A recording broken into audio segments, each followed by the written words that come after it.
आप स्क्रीन के ऊपर देख सकते हो लास्ट 4 एग्ज़ाम हो रहे हैं, मतलब कि 4 एग्ज़ाम लास्ट जो अभी अभी होकर गए हैं recently.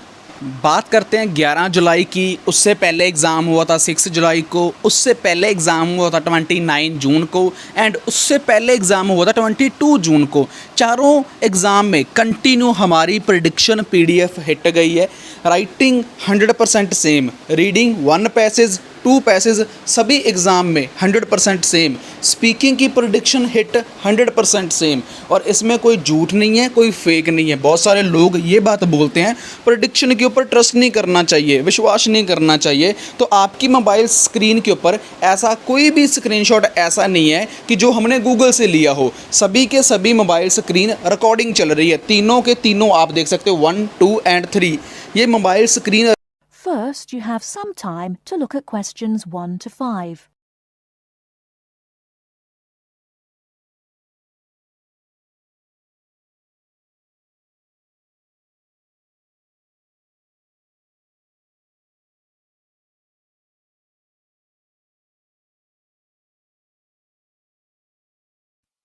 Hello, I wonder if you could help me. I am interested in enrolling in your MBA program. Could you give me some information, please? Yes, of course. I'll take a few details first of all, and I'll give you a copy of our prospectus. Oh, that's okay. I already have one here. I've been researching the MBA courses in the local area, so I already have lots of course information. That's great. Okay, so first of all, can you tell me your name, please? Yes, of course. It's Anne Horbury. Horbury, is that Hawberry? Yes, that's right. Okay, and what's your date of birth, Miss Horbury? The 22nd of May, 1981. That's great. And you were born in the UK? Yes, I was. All right, can you give me some contact details, please? Sure.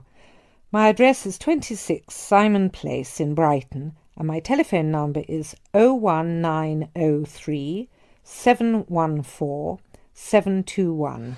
Sorry, can you tell me your contact number once again? Yes, it's 01903 714 721. Okay, great. And do you have a mobile phone number? No, I don't. Is it important? No, that's okay. I'll just write it on your form, no mobile phone. Now, just a few additional questions. Before you hear the rest of the conversation, you have some time to look at questions 6 to 10.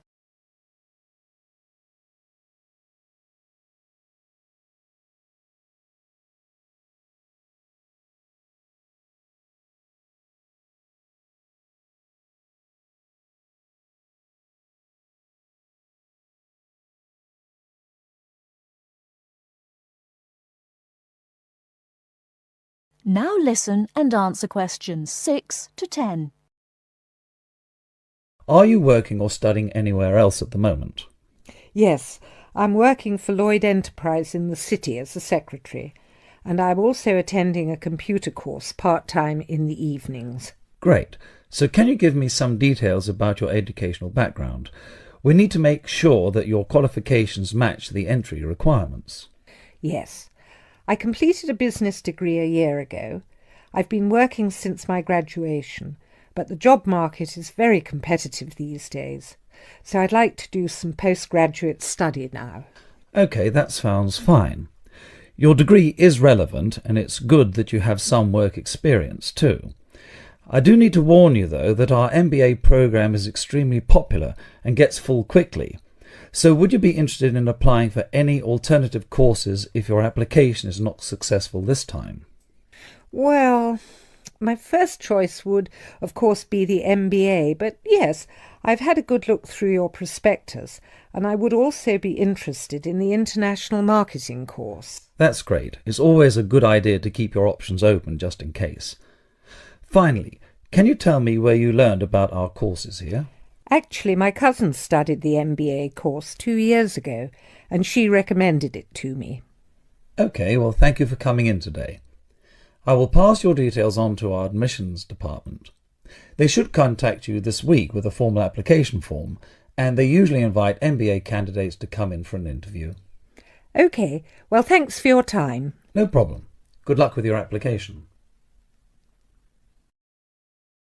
That is the end of part 1.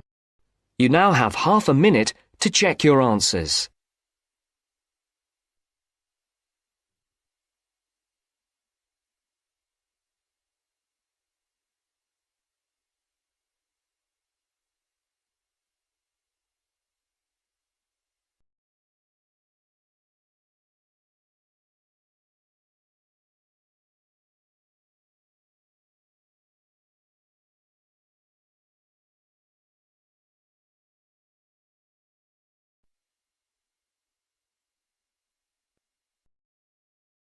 Now turns to part 2.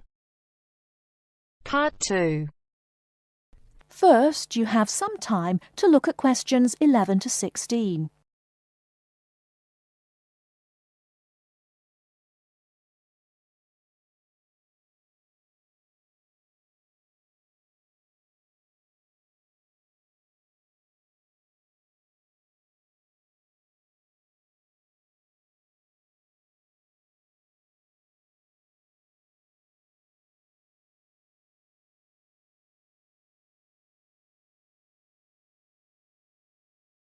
Now, listen carefully and answer questions 11 to 16. I'm here today with Helen Warner, who has been a vegetarian for many years and is going to talk a little about vegetarianism. Helen, the concept of vegetarianism seems to have interested a number of our listeners, who have sent in some questions. To begin, what made you want to become a vegetarian? Well, when I was 16, I had friends who were vegetarian and they introduced me to the idea. My parents were typical of their generation and ate meat at least 3 or 4 times a week, so I didn't really think about it too much until a few years later. It was while I was at university that I really thought about it and decided that it was unfair to eat meat when there are so many alternatives available. Is there anything you miss about not eating meat? No, not really. As I said, there are so many substitutes available these days, perhaps the most important of which comes from the soya bean. Soya is so versatile and is the staple substitute for most vegetarians. So what about the nutritional value of vegetarian food? Isn't it true that there are some vitamins that you can't get from soya or vegetables alone? Surely people need these vitamins. Yes, that's correct. But actually there is only one vital vitamin that is only present in meat. That's vitamin B12. Most vegetarians are aware of the implication of this and actually take B12 supplement in the form of tablets. Of course, the way you cook vegetables is also very important in preserving vitamins. Many countries, particularly the UK, have a reputation for overcooking vegetables. Water-soluble vitamins, where the vitamins are dissolved into the water, are often lost. Vitamin C is a common example. However, the loss of vitamins can be avoided by microwaving or steaming vegetables, which is what I do whenever I cook. Some people don't want to change their cooking habits too much, so if you do boil them, simply cut down on the cooking time. So a vegetarian diet is fairly healthy then? Oh yes. A lot of people believe that vegetarianism is unhealthy, but that's actually not the case. Vegetarians are actually considerably healthier than many meat eaters. Consider for a minute the health aspects of the incredible amount of meat this country and others like it consume. The statistics for beef eating, for example, are quite frightening. The world figure for beef consumption is slightly less than 11 kilograms per person each year. Yet in Europe, the average consumption is nearly double that at 21 kilos per person. And in the USA, it is even worse, with the average person eating 44 kilograms of beef every year.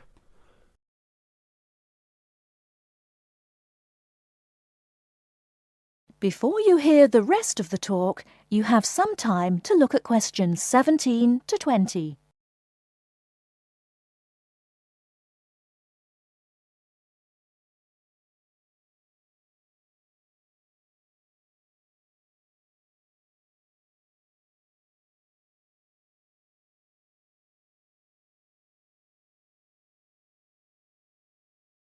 Now listen and answer questions 17 to 20. So are you suggesting that people stop eating meat altogether and everyone adopts a vegetarian lifestyle? No, not at all. Even in the healthiest diets, there is still a place for meat, but it should be eaten in moderation. Many nutritionists think of foods in terms of a pyramid, with the foods we can eat relatively freely at the bottom and the foods we should carefully restrict at the top. The majority of our diet should be composed of cereals, which would go on the bottom row of the pyramid. In this category could also be included such things as rice and pasta. Next, a good diet is followed by a roughly equal amount of vegetables and fruit. I have at least 2 servings a day of fruit and vegetables whenever possible. In decreasing quantities, you can then eat dairy foods, eggs, cheese, etc. Almost at the top of the food pyramid comes fish, carefully prepared of course, not dripping in oil or batter, and white meat. Chicken, for example, is a comparatively healthy meat, but again, a lot of this comes down to preparation methods. Right at the top of the pyramid come the ingredients of far too many Western meals, red meat and potatoes. It is particularly in that area that I would suggest moderation. Well, thank you very much, Helen. I'm sure that a lot of listeners are interested in your views. How could they find out more about the health benefits of vegetarian options? Well, there are lots of websites and books on healthy eating and vegetarianism, but it is always important to remember to consult your doctor before making any radical changes to your diet or lifestyle.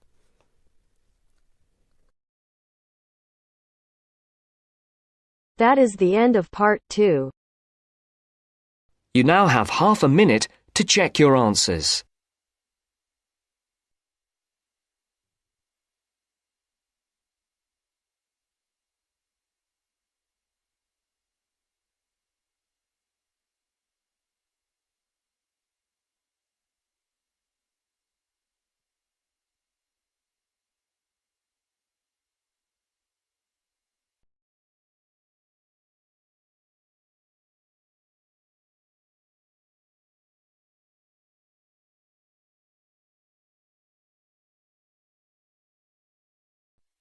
Now turns to part 3. Part 3. You are going to hear part of a lecture on some useful information for your travelling around Britain. Listen to the lecture and complete the notes below.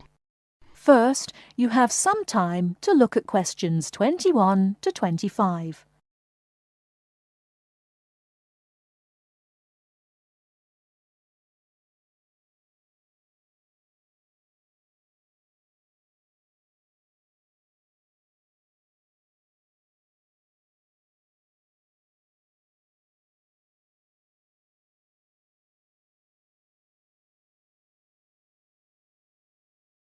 Now listen carefully and answer questions 21 to 25.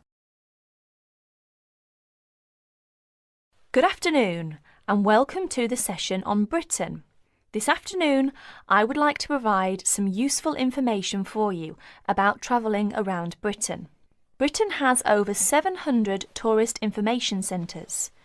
You will find them at major ports, airports, stations, historic landmarks and towns, and holiday centres. So just look out for this sign that says Tourist Information. The staff will be able to answer your holiday queries, as well as provide essential maps, guides and brochures.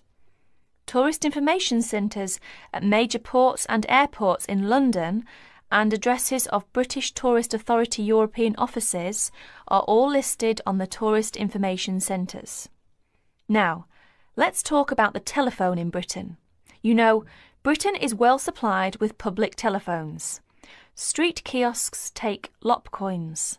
In city centres, mainline railway stations, airports and central London underground stations, payphones and card phones are in operation. For the latter, small plastic phone cards are used, and these come in 10, 20, 40, 100 and 200 units and can be bought at post offices, news kiosks, station bars and shops where the green and white card phone sign is displayed. Before you hear the rest of the talk, you have some time to look at questions 26 to 30.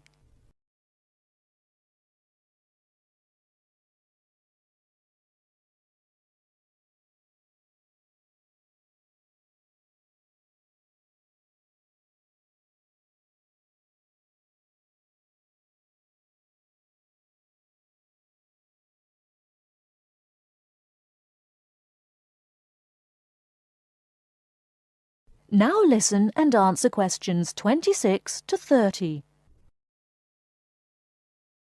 When using the different public telephone systems, make sure you read the dialing instructions carefully. Now let's see the banks in Britain. There are 24-hour banks at London's two main airports. One is Heathrow and the other is Gatwick. Otherwise, banks are normally open from 9:30 to 3:30, Monday to Friday. Barclays Bank and National Westminster Bank offer a Saturday morning service at some of their branches. National Gyrobanks has 42 bureaux de change located in post offices throughout the country in main tourist areas. Opening hours are 9 to 5:30 weekdays, 9 to 12:30 Saturday mornings. One exception to this is the Trafalgar Square office, whose opening hours are 8 to 8 weekdays and Saturdays, and 10 to 5 on Sundays. The bureau de change services are available to overseas visitors. Visitors can change their money there.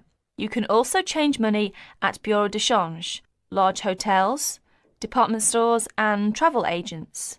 Be sure to check in advance the rate of exchange and the commission charged, as these vary considerably. Wherever possible, you are advised to use the bank or bureau de change, which conforms to the BTA Code of Conduct. In most cases, this is indicated by display of the code. That is the end of part 3. You now have half a minute to check your answers.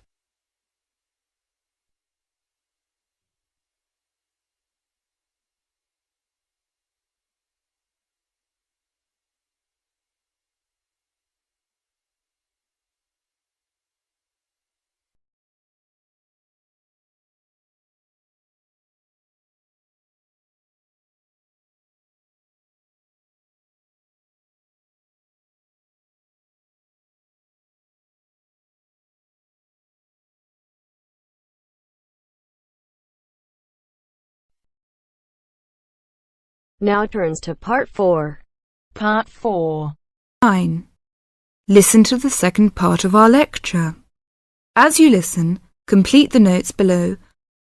First, you have some time to look at questions 31 to 40.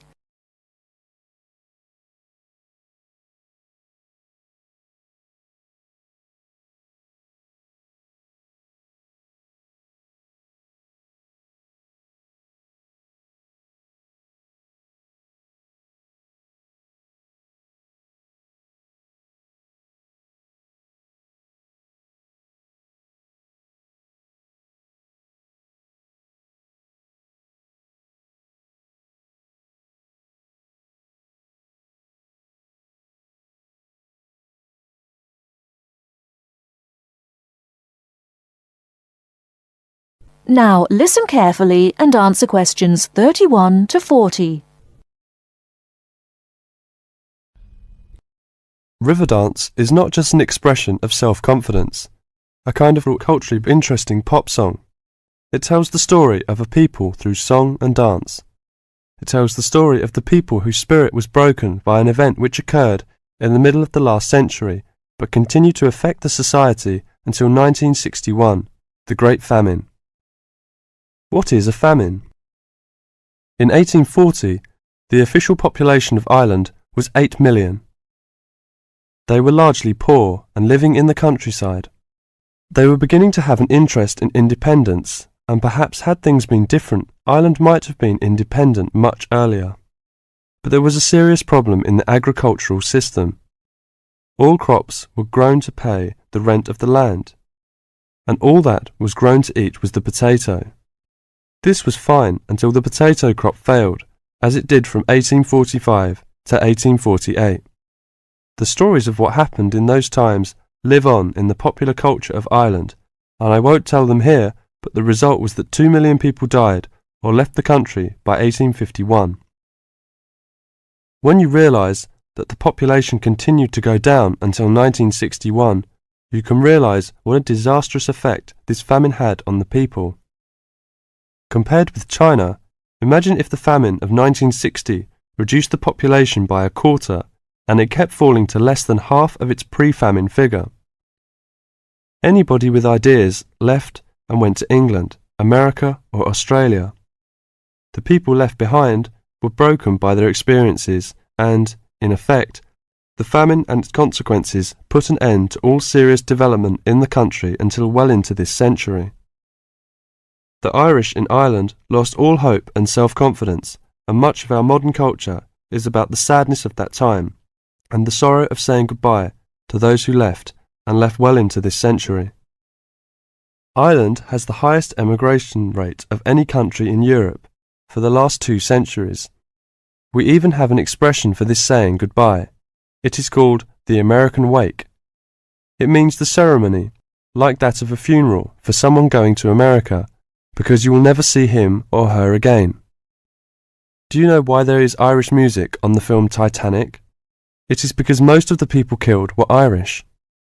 The leaving continued until the 1970s because independence in 1921 was followed by a civil war and an economic depression.